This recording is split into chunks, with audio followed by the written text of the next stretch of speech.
Oh, despite what the critics say, it was fantastic. I gave it a 9 out of 10. The critics say that it's an overload of information, but any fan of the game knows exactly what the hell is going on. The CGI was actually doing very well with, like, the human actors fighting CGI orcs that they can't see. They did very well with that. There was this one scene I fucking love where the Griffin just tore apart like 20 orcs at once Oh, during you're the battle. joking. No. And the wolves eating humans, orcs throwing horses at humans. It's just, and the magic was just all incredible. The acting, yeah, there was a little forced romance here and there. I can understand why people thought it's fast paced, but other than that, I would give it a solid 9 out of 10, despite the critics' 22%. So fuck them.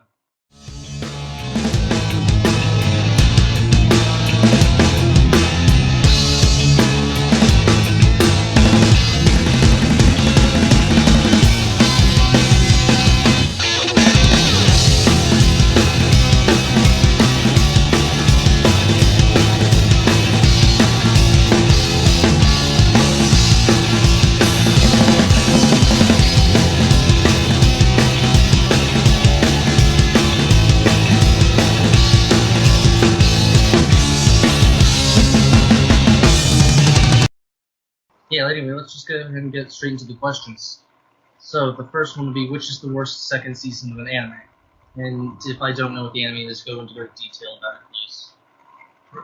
Let's see. Since Toshi went last time, she'll go first this time. Woohoo! Okay, I picked, well, I had trouble picking because I had two, like, really, really big contenders. But in the end, I picked, Black Butler's second season. Just as, like, a manga reader, I don't know if you guys read the manga of Black Butler at all, but, like, as a manga reader, like, watching the second season of the anime, it was one of those seasons where you just watch it and you're like, you want to forget that it ever existed and you want to throw it out of the solar system and, like, pretend it never existed because it was that bad.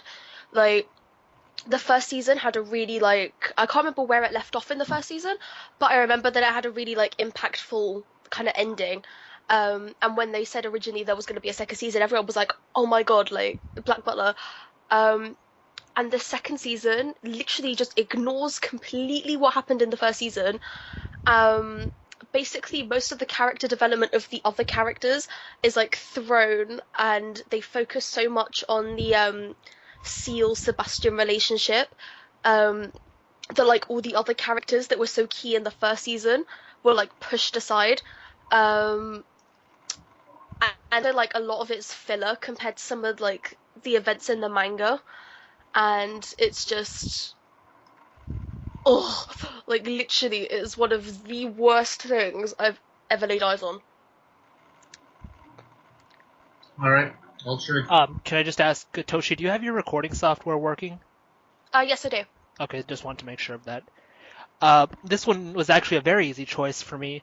The worst second season in probably any anime I've ever watched is the second season of Ore no Imoto, or Ore Imo, Oh, as yeah. some other people call it. Um, So, to give a quick rundown for anyone who may not know, the first season is basically about a guy and his sister. They've grown apart since when they were kids, but then they start getting a little closer together because he discovers she's like a closet otaku and the really like socially unaccepted kind who spends assloads of money on merchandise and these really, really, really inappropriate like things with underage kids and stuff in them. So what happens in the end of the first season is that she goes to America and he's like super sad because they were starting to get along well. And then she comes back, and so things actually start to, get kind of okay, and life seems to be getting better. But what happens that's completely terrible is that these two actually start falling for one another. Remember that these two are brother and sister. So the blood end, related or stuff? blood related, like same parents, Oh, like same household. worse. Oh, god. Yeah, so basically what happens is at the they're going to be spoilers galore, people, in all this question as well as others. So please note that. Yeah, so basically what happens at the end of the season is after everything's said and done, he's basically dumped or rejected all these other decent girls who have confessed to him. This is the main guy, by the way, and he decides to marry his sister. And then he marries his sister in a wedding, like in a church with she wears the bridal gown and whatever. He puts a ring on her finger, and then like 10 seconds later, they're like, okay, we decide we're only going to do this until graduation. Let's call it off now, and then we'll go back to being normal siblings because apparently you can do that. That's bullshit. Okay, why did they go this far with that? Okay, he's basically just fucked over his life, and he's already at this point given several speeches about how he doesn't care about the social stigma of dating your own sister, and his sister feels basically the same way. And then they're like, yeah, we're just gonna do this until graduation, because we're just gonna dump our feelings afterwards, because emotions, they don't mean anything apparently to these two. And anybody who actually progressed through this show and watched every episode and liked how they were, legitimately trying to help each other at first, they're just gonna feel totally slapped in the face with this. So yeah, that's my answer for worst second season of an anime. Oh my god, I have to watch that. I've watched neither of them, but I have read most of the plot of Orino. What I'm getting from both of you is that basically the second season just basically ignored and destroyed everything that happened in the first season, even going backwards in some cases. So, for now, Toshi, your rebuttal? Oh, it's gonna be hard to top that, but, I think the thing, that, Black Butler Season 2 has that makes it just so bad is that, if I remember correctly, it was actually supposed to be set, apart from the first season, which if you're making a second season, usually you want it to continue from the first season or be a prequel to the first season, but not completely separate, because if I remember correctly, it was always completely separate. And just the ending, it was so stupid. It was absolutely horrific. Because basically, the only good thing about season 2 was that it introduced Alois, I think his name's pronounced, and Claude. That was literally the good thing, because those two are good characters. But the problem was, how stupid it was, how stupid it continued. Because, the thing was that from the first season, if I remember correctly, they tried to piece it together by saying that Seal did die. And, slight spoilers for anyone who hasn't watched Black Butler Season 1. Okay, good. Spoiler away.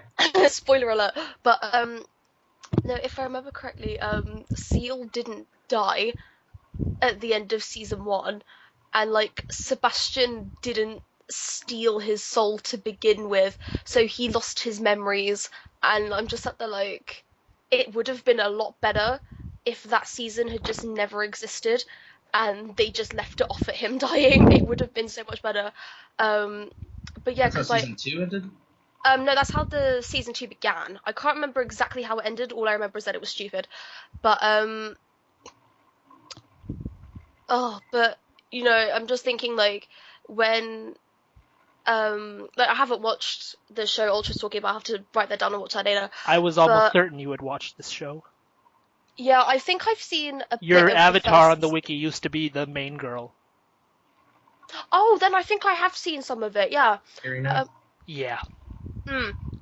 But, I don't remember it, so I'll probably have to rewatch it then and, remember some of it. But, I think my rebuttal is the fact that the second season continued from the first season so stupidly that it just shouldn't have existed.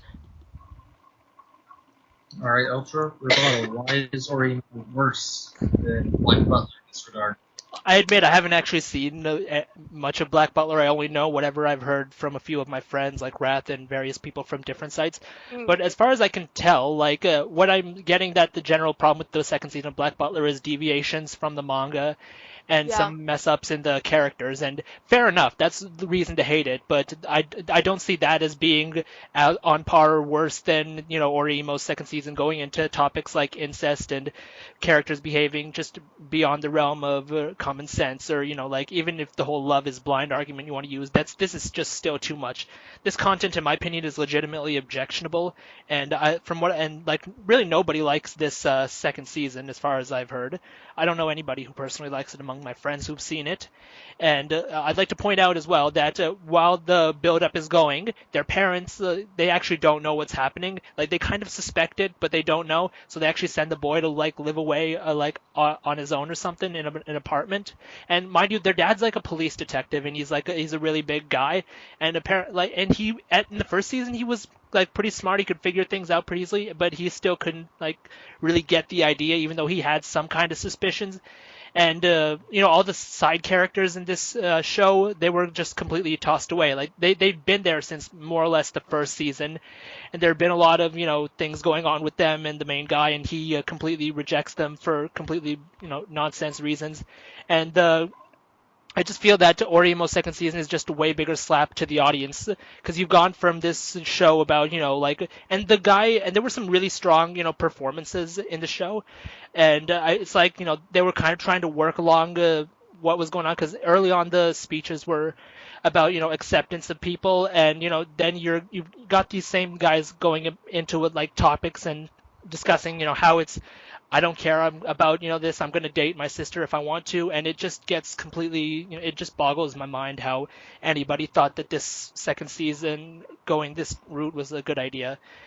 And so yeah, that's basically my reason why Orimo's second season is worse. Just way more objectionable content, and I mean, like, if you don't know the ending, if you don't know how Black Butler works, maybe you could like it, but I just can't imagine anybody liking this second season. I just find it way too impossible. That's my answer. Okay, Ultra's greatest rant since Happy's surviving the explosion, but both you bring up good arguments. Toshi, however, I don't think we're going for, like, what's the better or worst adaptation, so I would consider any comments about how it's deviated from the manga and stuff like that just null. I would only consider how it is good or bad compared to the first season, and both of you have said that it is way worse than the first season. But what's critical about the season is how it ends, and I'm sorry, Toshi, but you did not remember how it ended. If I had gotten specifics, then yeah, it would have been a lot tougher to say. But while both your series threw away characters, threw away developments, Orimo seems to just go into the realm of immorality and just throwing lessons taught in the first season. So I'm just going to give this one Orimo. Round 1, Ultra. Next question. Fleet, may I just Fleet, do you have like a fan going on in your background or anything? Because they're the lowest setting. I should probably turn it off. Yeah, maybe because your voice is a little bit distorted. I don't know if it's distorted for Toshi, but a little, but I can hear him, like, clearly. I mean, I can hear him too. It's just like I think it would be better for the recording if he turned it off. I don't know. It seems to be the same. Nah, that's probably something else though. All right. Right. Anyway. Yeah. Next question. Ultra starter. Hook up Erza Scarlet with a guy who's not from any of the following: One Piece, Bleach, Naruto, Toriko, Beelzebub, Fairy Tail, Raid Master. So, who's her perfect match? Ultra? For this one, it's interesting, and when I consider, perfect matches, trying to, like, introduce a guy and a girl together, I like to think about what they have in common and how best they could, work for each other, work together. So my choice was Kai Suwabara. He is a baker from a show called Yakitare Japan, or Freshly Baked Bread. It's an anime from the mid-2000s, and I would like to just, do some shameless advertising and recommend it. It won an award for Best Shonen Manga of the Year, and it tied that year with Full Metal Alchemist. Did it? So, yes, it did. This was 2004. So it's a very well-regarded manga. So I would at first suggest to anybody who was interested pick it up. So the character of Kai Suwabara, he is a samurai guy who was training with his master, but he felt that he didn't want to dedicate himself too much to the sword, so he moved in and became a baker. So you first see him. He's a very talented guy. He puts in 100% effort. and so he does well. He initially starts out as a rival, but he begins to work with the main guys. And so the reason I think he would be a good match for Urza is because they both have, the swordsmanship background, and I think they're really compatible. So, well, with him, like getting help from Urza, because she fights with swords primarily, and she's got like that big collection and whatnot. So I feel that he would be a good choice to work with her, and like she could teach him a lot because though like while I said he wanted to pursue baking, he didn't like give up his samurai work. He still does it. He carries a sword where he goes. So he's very much a committed guy, and he's a totally honest guy. There was actually a girl he met once where he said she was like her hands were completely baked and just utterly destroyed because she worked with like molten candy and stuff, and he didn't care at all. Like her hands were like completely messed up, but he didn't care. He thought they were beautiful because that's the kind of guy he is. He values what's on the inside. What's on the outside doesn't really matter to him because he liked this girl's determination and whatnot. So, and everybody would agree that Urza is a very determined girl. She definitely knows what she wants. She doesn't take crap from anybody, but she can, take in from others. She can learn. So I think that's why she'd be good for him, and he'd also be good for her because he's similar in that way, and also because he's a baker. I think we all know just the general Urza's penchant for sweet stuff, and there's actually a very good bread he baked with these like completely beautiful like fruit jewel design things in it. I'll get a picture for the video, but don't worry about this. I'll show you guys. But yeah, that's the kind of thing he could do for her, and so they're very compatible in my opinion, so I think that's the best choice. So yeah, that's my choice. Train with her and bake her sweets. Tough competition. Toshi, who is your answer to this? I don't know how I'm topping that, but I was on a bit of a Seven Deadly Sins kind of like because I was catching up in the manga, and I chose a character from there. I chose Gil Thunder. Not only because he's really hot and I love him myself, but I kind of like went the route of trying to like, since Jers is pretty much on the train to whatever's coming in their romance if they're together, I was trying to think of someone who like kind of has the same kind of personality that Jalal does. So, but I chose him because like he has a lot of similarities. But he's also very different to Urza. They're both swords. They both use swords, so it's kind of cool. And also like he uses lightning magic, and Urza has an armor as well, where she uses lightning magic. So I thought compatible, not really, but not in that sense. But no, also like he's very similar to Jalal because like, do you remember where? Jalal, like him and Urza were about to kiss, and he like pushed her away, and he was like, "Oh, like I have a fiance and all that kind of stuff." Like he initially like pushed her away. In the manga, Gil Thunder does the same thing. We'll just pretend she doesn't exist for the sake of the argument, but like, he does the same thing to Margaret. He, in order to protect her, like pushes her away. But like in the end, they both get together, and he's very kind.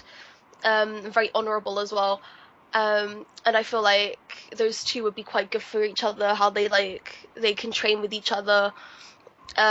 He would obviously care a lot about her because in the manga, Gil Thunder like almost gave up his life to save the person he loves, and he like betrayed himself to protect her from slight spoiler, the invisible monster that was like holding her hostage basically. And I think like if Urza were ever in that kind of position, he would drop everything and make sure she was okay, even though she's obviously capable of protecting herself. But yeah, so I chose him. Selfless, honorable, and like Jalal. Both of you bring good things to the table. Ultra rebuttal.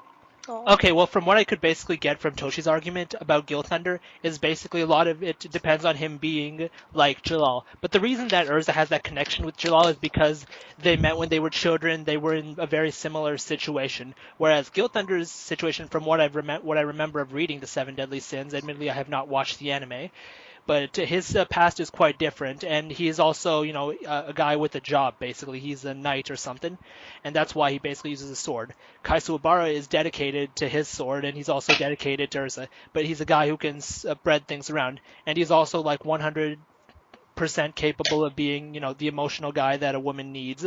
Whereas I never really saw that with Gale Thunder. And if Urza was in trouble, I mean, like, come on, any guy would go out and save her if they're a decent guy, which, in my opinion, Kai Suwabara definitely is.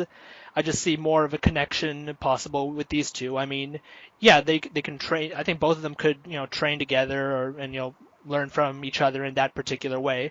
But I just see a lot more, sensitivity in Suwabara. I see, potential for like, the domestication, because like I said, you could make her whatever she wants, and they could be, pretty happy together. And he's not like a shallow guy at all. He, he's very clear about what he finds beautiful. He doesn't care about, the outward appearance of anybody, but he values personality. And I think, Urza's personality would be exactly the kind that, he would value. So yeah, that's my answer. Right, Toshi.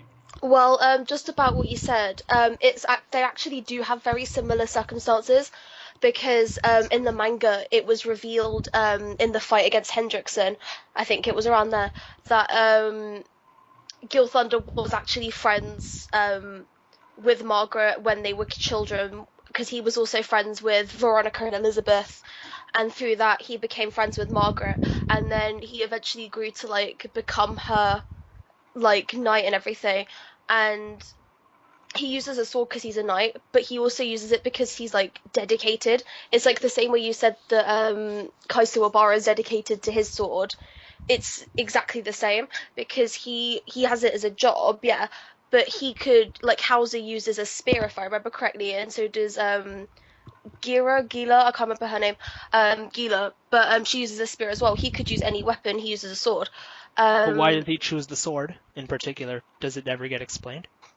Yeah, it's because Melodius taught Gil Thunder swordsmanship, and then he like taught him how to like the way of the knight and all that kind of stuff, and to like be able to look up to whatchamacallit, he like taught him how to look up to knights and stuff like that, and also because his father was a knight.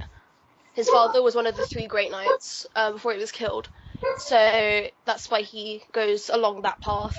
And like, actually the reason why he got his kindness was because of the person he was in love with, and I feel like if that was like Urza, say like Urza was in that situation with him, he would, because he was actually quite like negative when he was younger, because of his love he became more positive. I feel like Urza would also impact him in that way. And with the comment about him like being domesticated and showing love, after the fight with Hendrickson, Gil Thunder like he like embraces Margaret. He actually kisses her if I remember correctly, and like he does show that kind of love and dedication that you'd need from him, as opposed to like I can't remember what I was going to say. Oh yeah, but he's not like.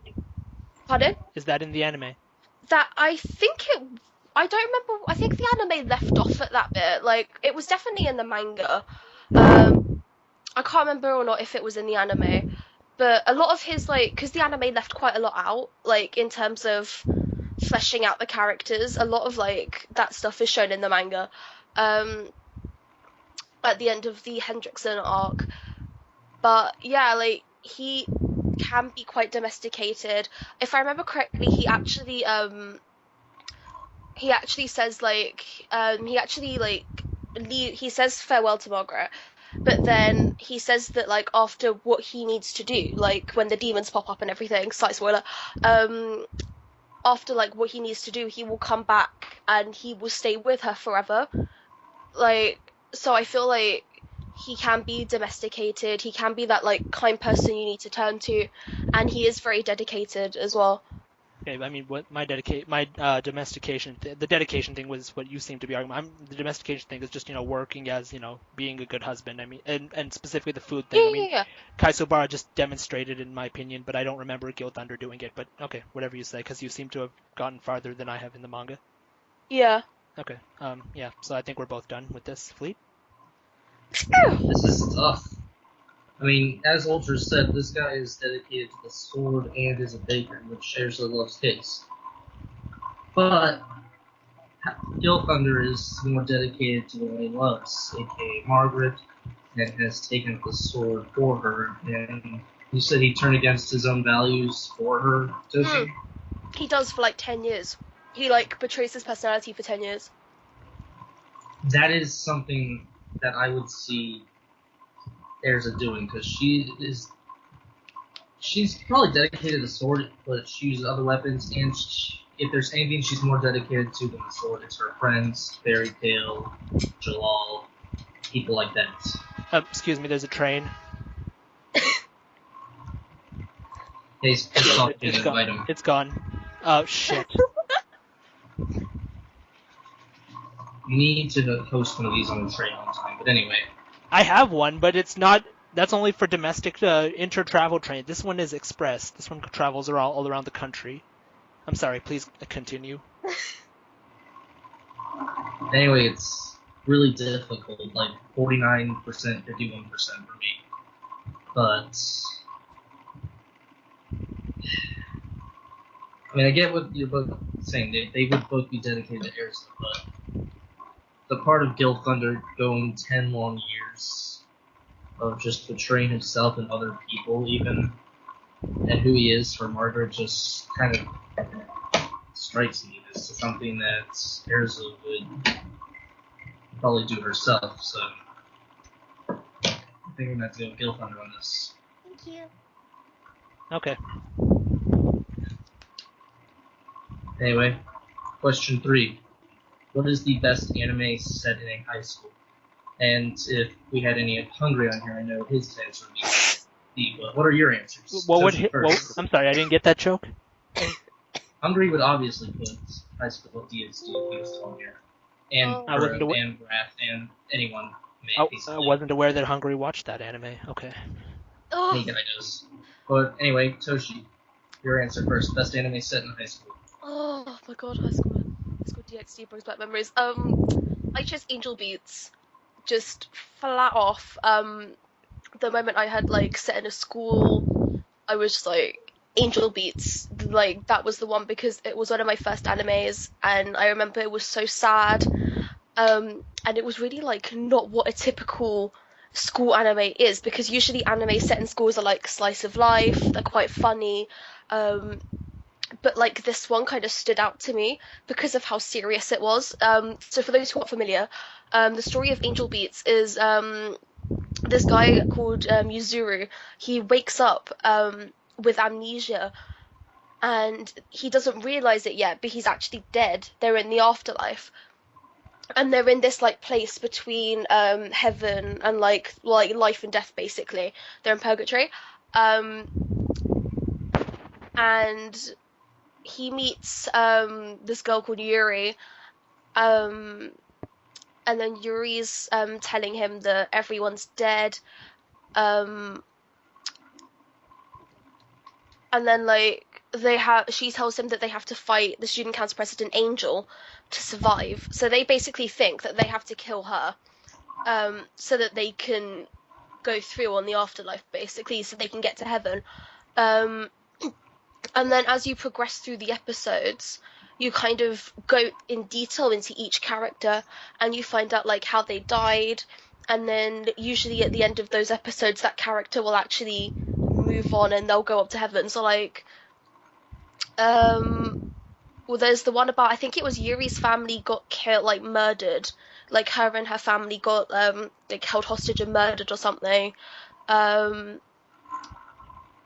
Iwasawa, if I remember correctly, like she was the one that had the parents that like because they're fighting, I think like they hit her on the head or something and she died from a stroke, if I remember correctly, Otonashi obviously dies when I think it was a train bombing or a train crashing. If I remember, there was a train there definitely. And then he died in that. He died like trying to save someone, and it was really touching, that one, actually, because he gets out his donor card and he starts ticking off all the boxes for like the organs that he wants to donate, and like it's basically just like they've all given up. And that he remembers that about episode 9, like after some of them have like moved on and they've gone up to heaven, like he stays stays by Kanade. She's like someone who looks like the angels. He like stays with her, and then he remembers how he dies. And like actually it was really touching because when he died and he did the organ donor thing, everyone else did as well. And I think it was revealed that a lot of the other people there died as well. And then it goes on, he's with Kanade and everything. And then the final episode was then like only 5 of them were left, including Yuzuru. And like there's a graduation ceremony at the school, and then like Yuri and Kanade leave and they make their peace, and like everyone then, I think that's when they leave the afterlife and they go basically up to heaven. And then everyone passes on, and then Otonashi's kind of alone, and then he passes on. And then it ends with like in the world of the living, like a boy and girl representing Kanade and Otonashi. They're like together. She's humming the song that was sung by Iwasawa, and he recognizes it. And it was a really touching ending, but like I just chose Angel Beats because it was like quite divergent from like the typical thing you think of when you think of like an anime set in a high school. And it was like really touching, and it was like something you can't really get from other school animes. Definitely sounds like it. Alright, Ultra, what's your choice? My choice for this category is The Melancholy of Haruhi Suzumiya. So people know that I'm a fan of this series. My avatar from the wiki comes from this series. So basically, the series, despite its name, is actually about a boy named Kyon. And it's his first year in high school, and he meets Haruhi. She is a very eccentric girl who is, she's a strong believer in things like, the supernatural, time travelers, psychics, and whatnot, or as the series calls them, espers. So what happens in this series is that she basically decides that, since, everybody is boring in her mind, she decides to take Kyon's advice and just start her own school club because that's what she wants to do. So she gets together a variety of other students, and basically these students are actually the exact kind of people she wants, like, time travelers, the supernatural, and whatnot. So the series is basically a variety of antics, and not just antics, but also like really thought-provoking things that you get when you watch the show. Now it seems kind of weird at first because it sounds like your typical series, but when you actually watch it, you notice that it's doing a lot of things not only differently, but with a really high degree of self-awareness. But unlike a lot of other light novel adaptations that basically have the meta of the light novel stuck up their asses, the Haruhi Suzumiya series actually takes these elements and it runs with them. Because no matter how generic and cliche, the moe girl or the transfer student, they may seem very generic and cliche, but the way the Haruhi series takes them is that it takes them and it makes them way deeper than they actually are by giving them more than just, making them more than just their stereotypes. These are actually very deep characters with their own set of motivations, goals, and personalities. And just when you think that you may know them, the series, it doesn't actually make you... Excuse me. Just when you think you may know them, the series makes you think to yourself, hey, do I really know this? And I don't really know any other series that are set in high school that make that makes the watcher think of anything, because most of them are just generic. I can enjoy this, I can be happy, I can be sad and whatnot. But this series really tries to take the viewer and grab you by the head. And I would also like to add that in addition to the series, the movie is one of the best-looking anime movies I've ever seen. And in addition, it's also one of the best travel to an alternate world stories I've ever seen. And I've watched a lot of them. I've watched them from, obviously Fairy Tale, but as well as, Disney Channel movies. Sorry? Nothing. Yeah, so I've watched them in other movies, American TV shows, other anime even. And the reason why I like this is it gives like really great motivation for characters on both sides of the story, both the originals as well as the alternate world people, because the alternate world people feel like they could just as easily be the real person had the series been set there, whereas in other anime they're just basically mirror copies, and they're very shallow. They're just the blatant opposite. Prime example, Edalus in Fairy Tale. But this one is way different, and it gives like great motivation to Kyon. He's the main character, of course, and the way I see it, he has so much. He has so many things going on in this movie, and it's beautifully animated. The whole series is animated by Kyoto Animation, and in my opinion, they're probably the best animators currently in the business, with only really Madhouse and arguably PA Works to rival them, and even PA Works has had its misses. But overall, I feel that the Haruhi Suzumiya series is a series set in high school with really deep characters, and it takes its time to fully flesh out not only its characters but the world. It has a great story. It's really intellectual despite its very cliche premises, and I think it really subverts what the typical viewer is going to think going into it. And I personally don't know anybody who hates this series. I think it's really great. Alright then.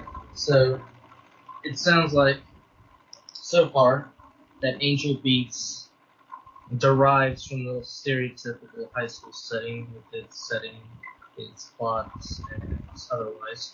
And Haruhi mostly relies on characters, which, in my opinion, school anime relies on more. I can't really hear you. Bleed, I can't hear you. Yeah. Anyway, I was going to say, Haruhi sounds like it relies more on characters, which is something that more or less is the essential thing for a high school anime, and at least that's how I feel. But on to Toshi's rebuttal. Well, I've watched Haruhi and I quite liked it, but there were like a couple of things that like threw me off. One of them was the episode order, because like for me, I didn't read the light novel. I think, is that what it's based off, a light novel? It is. Yeah, because I didn't read the light novel, and like some of the early episodes, to me, like they made more sense when I read the light novel, because like early on, a lot of the episodes were kind of chop and change for me. Like I couldn't tell the actual chronological order, and that was a problem for me because like Angel Beats, it goes from start to beginning, except for the flashbacks with the characters' deaths. Like it's really simple. It goes from start to beginning? Well, no, it goes from start to end. Yeah. So it goes from like they're ending up at the school, and then in the end they're all going to heaven. But then you have the flashbacks of them dying. But like Haruhi, like for me, it was kind of a bit chop and change, like with the order. And for me, that was a problem because then, like, with the characters, I don't understand how their development's going. And, like, for me, I quite like the characters. Like, I like, the most likable character for me was the main character, obviously. But, like, for me, like, a couple of the other characters I didn't like, Koizumi, I think, her name is. His I didn't name? like Yeah, his. Koizumi I didn't like that much. Nagato for me was like still like, even though he didn't have much of an emotional change. Nagato's female. I was Nagato. I keep getting the genders mixed up, but I'm sorry I do this at late night. But Nagato for me, like she goes from like quite emotionless, and then like she's still quite emotionless like later on, but you can see her development. For me, like other characters like Koizumi, and like I can't remember what her name is. I think it begins with M or something. Mikuru, that's it. I didn't like Mikuru either. And like also something that threw me off was the fan service. Like there's quite a bit of fan service in it. And like the moe and all that stuff, like I think it depends on the audience. I think it's very audience specific, because I think if you like that kind of thing, then Haruhi's like really, really good. And like for me, I don't mind it, but I don't know, it's just like the kind of I can't remember what the term is. When it's not like exactly chronological. I think it's anachronic. It is. Like some of the anachronic order in the episodes threw me off a bit. So yeah. Anachronic? Yeah, it basically means out of order. Yeah. Ooh. No, Ultra, your rebuttal. Okay, well, with the anachronic thing, that's interesting because here's one thing. How many other anime do you know that did that? That's the one thing that I found interesting is that yeah, sure, it's not given to you in chronological order, but it's given to you in an order where if you watch it in that order, you're actually getting a lot of interesting you're getting a different interpretation of it, but it's exactly the same content, which I think is interesting because even though you are not watching it in the exact order that the events are set in, you're getting it in an order where you are always feeling a sense of fulfillment. And mind you, I'm counting both seasons. So I think that the anachronic thing, sure, I mean, I can get why some people may not like that on a personal level, but in my opinion, it doesn't actually affect the quality of the series. And for another thing I'd like to mention is just that the Angel Beats dub is honestly pretty terrible. I've seen the Angel Beats dub; it sucks in all honesty. Whereas the Haruhi dub is just way better. I mean, Crispin Freeman as the main character in what is, in my opinion, his absolute best role. And to address your issue about Koizumi, yeah, sure, he doesn't really develop as a character, but that's not really his role. He was brought into the series as Haruhi because she was specifically looking for a Esper, and that's what he is. And the overall genius of Haruhi is that all these people come together because Haruhi herself is some kind of it's actually unknown what she is. The fan theory is that she's a deity or whatever, but it doesn't really get known in the series. But these people are basically coming together for her sake, and it's interesting because the initial idea you get is, these people are, these students are secretly, espers or time travelers or whatever. But it's actually not. It's actually that these espers and time travelers are actually pretending to be students. Now I know that actually sounds like it's the same thing, but it's actually not, because it goes back towards the motivation. And to address the Yuki Nagato thing, it's true that, she remains kind of the same personality-wise, but you got to remember one thing, that she's technically an android robot organism type thing. So it wouldn't really make sense if she went under these, drastic changes in the series. But the series in the movie actually gives her a great excuse for, her actions, because she was ultimately responsible for the events of the movie. And I would also like to add that my criticisms toward Angel Beats are wide and varied. But I guess the number one problem I had with Angel Beats was the way that the episodes were set up. And I'm not talking about a chronological or anachronic order, but see, Angel Beats needed way more episodes than it actually got. So everything you get in the series it feels very rushed. In the second episode, the main girl tells the main guy her whole backstory, and it was about, thieves broke into her house and they threatened to, while her parents were gone, and they threatened to murder her little brothers and sisters if she didn't go and get all the money in 10 minutes. And she injured her leg or something and she wasn't able to make it, so the thieves murdered the little kids or whatever. And while I was watching this, I couldn't help but think, she has only just met this guy. Why is she relating to him this extremely sad backstory? Nobody would actually do that, because you have these kind of personal feelings, and fair enough, you need to express them, but not to somebody you just met. And this problem is not just with the main character Yuri. This happens in episodes 3, 4, and I think possibly episode 6. I'd have to check the exact number. But yeah, these people are just meeting this guy, and they're just expositing their entire backstory just to make the audience feel sad. And here's the problem with this, and this is why you never, writing lesson people, remember this. This is, you never ever begin a story with a flashback, because a flashback is the past, and this is basically how, these characters exposited themselves, and these were in their, their own episode debuts. You might have seen them in the background before, but you didn't know who they were. And this is basically how they introduced themselves. But here's the thing, flashbacks are the past. why do you, as a fan, why would you care about the past when you don't know what the present is? Because that's the thing, you got to understand the present to get an appreciation for the past. So that's probably one of the biggest things I had with the characters. This happens about 3 to 4 times in the Angel Beats anime. And, just a couple other, inconsistencies in the anime. There's the episode where they try to reprogram their enemy android, Angel, what's her name? And it's Yeah, Angel. yeah, they screwed it up, but and the reason they screwed it up is because they messed up the programming. And yet in a previous episode, they basically tried to do something similar, and they had a tech genius with them. And yet for this, very important reprogramming mission, they didn't bring him. And it's not even like he disappeared, because he actually appeared later on in the series. And this happens multiple times, and while I do agree that the ending is sad, it feels very forced, as well, especially the little reveal of how does this girl, spoiler again, Angel has the heart that Otonashi, the main character, donated in his card, and that's not actually possible because she's been there in this afterworld purgatory thing way longer than he is, so that's never actually explained. So you got a clear plot hole there. So, and you don't have those kind of things with Haruhi. The whole series actually goes from start to finish very simply. And I don't know if you had any other criticisms towards Haruhi, but I just think that the whole series as a whole is way better. And people are still clamoring for, season 3. The popular anime reviewer on YouTube, Gigak, he's made videos recently where, he's commenting like, oh, but we still don't have a third goddamn season of Haruhi in his very amazing British accent. But yeah, so this is still happening. Like Angel Beats, I don't say was a terrible show, but who really talks about it anymore? I haven't seen anybody, because there's way more. The whole reason that light novel adaptations became popular in the first place is because of Haruhi. The effect of this series is wide and reaching, and to address something I believe Bleat said earlier on about the characters.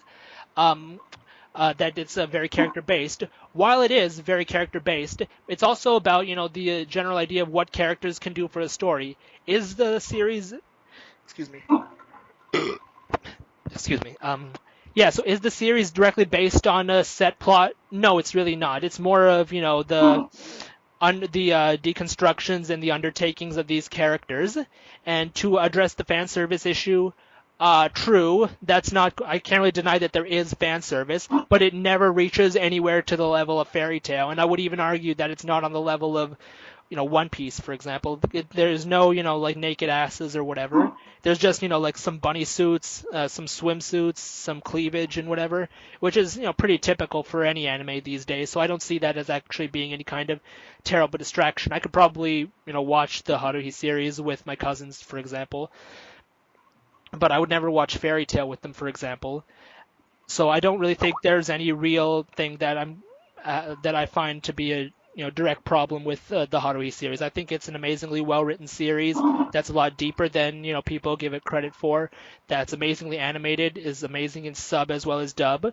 And while I don't think Angel Beats is terrible, I do think Angel Beats has a lot of problems with how it sets up its story. It has a lot of problems with exposition. It has problems with plot holes. So yeah, that's my counter argument. Alright. Well, I feel like I have to make a note about both of your counter arguments, specifically one argument that you each made. First, Ultra, you argued the whole exposition thing as to never start a series. Fleet, I'm sorry, I can't hear you. Can you speak up? Sorry. Basically, I had to bring up issues with some of your counter arguments. Well, for Ultra, it was never start a story with a flashback. Yes, those can be complicated sometimes, and yes, you're usually supposed to grab the reader's attention or the watcher's attention first with the present. If done right, however, then it's alright to start with a flashback. I would like to point out that this is general advice given by writers in books they write, and while that is a general writing tip, I'm like the whole flashback thing expositing the backstory. That's more of a problem with the characters. That's not a specific thing to this anime overall. That's just a general thing I believe when you're writing. Do you mind if I put something in? Basically, you said something about the series starting off with a flashback. No. That's not the series starting with a flashback. In general, you shouldn't begin a story with a flashback. That's a general thing you get when you're, if you read books written by authors, they advise against that. And that's what I'm saying. But that's also a problem I had with the characters when they were expositing their backstories to a person that they've never met, so that we can basically end the episode. The whole episode would basically be focused on them, and the whole reason we're trying to, it's trying to get us behind them by giving us these very sad, very soppy backstories. But the reason that's a problem is because we haven't gotten a chance yet to understand these characters. We're just meeting them immediately, and 2 minutes later, they tell us these sad backstories about how their parents were abusive or how their brothers and sisters died, and in my opinion, that's just a really poor way to gain audience sympathy. Alright, so you're saying don't start a character's story with a flashback. Get to know them and then unveil their past as the story goes on. More or less, yes. Alright, that I understand. Yeah, because I was about to say that the series, I thought you were talking about the series No, itself, because I was about to say, the series actually doesn't start off with a flashback. It definitely does not start off with a flashback. Yeah. I agree with that. Alright, and with Toshi's arguments about this one character or one or two characters here and they're never changing, who were they? Like they don't get much character development or they don't change from getting to end that role or something like that? I don't know. What did you say? I couldn't hear you. I said, Toshi, we're talking about there was a character here and there that does not develop as a character or doesn't change much. Oh, right? Yeah. Well, in writing, those are called static characters, and sometimes they can work. For example, Monkey to New People in One Piece, he doesn't generally change all that much. Oda introduced him as a character who hasn't really changed from his basic personality. He learns from his mistakes and stuff, but he hasn't really changed, and people still love him. So there's nothing generally wrong with characters who do not change as long as their base character is entertaining. And that's just what I wanted to point out there. As for who had the better argument here, what Ultra said about the plot holes hits home with me, because I've seen a lot of plot holes between Fairy Tail, Bleach, and Naruto, and they can break the story, like how Obito just being Toby just shattered a lot of people's love for Naruto. And how plot holes made Ultra quit Bleach and stuff like that. So yeah, they can just destroy a series like that. And as for the whole introducing the characters past the 40, yeah, that does sound very cheap. So I'm probably going to have to go with Harvey on this one.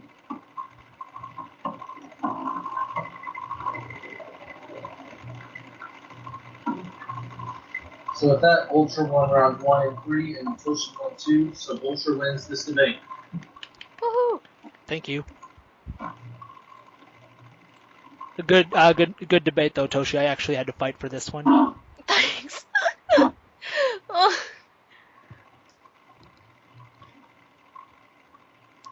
Okay, so I guess we can wrap this up, right?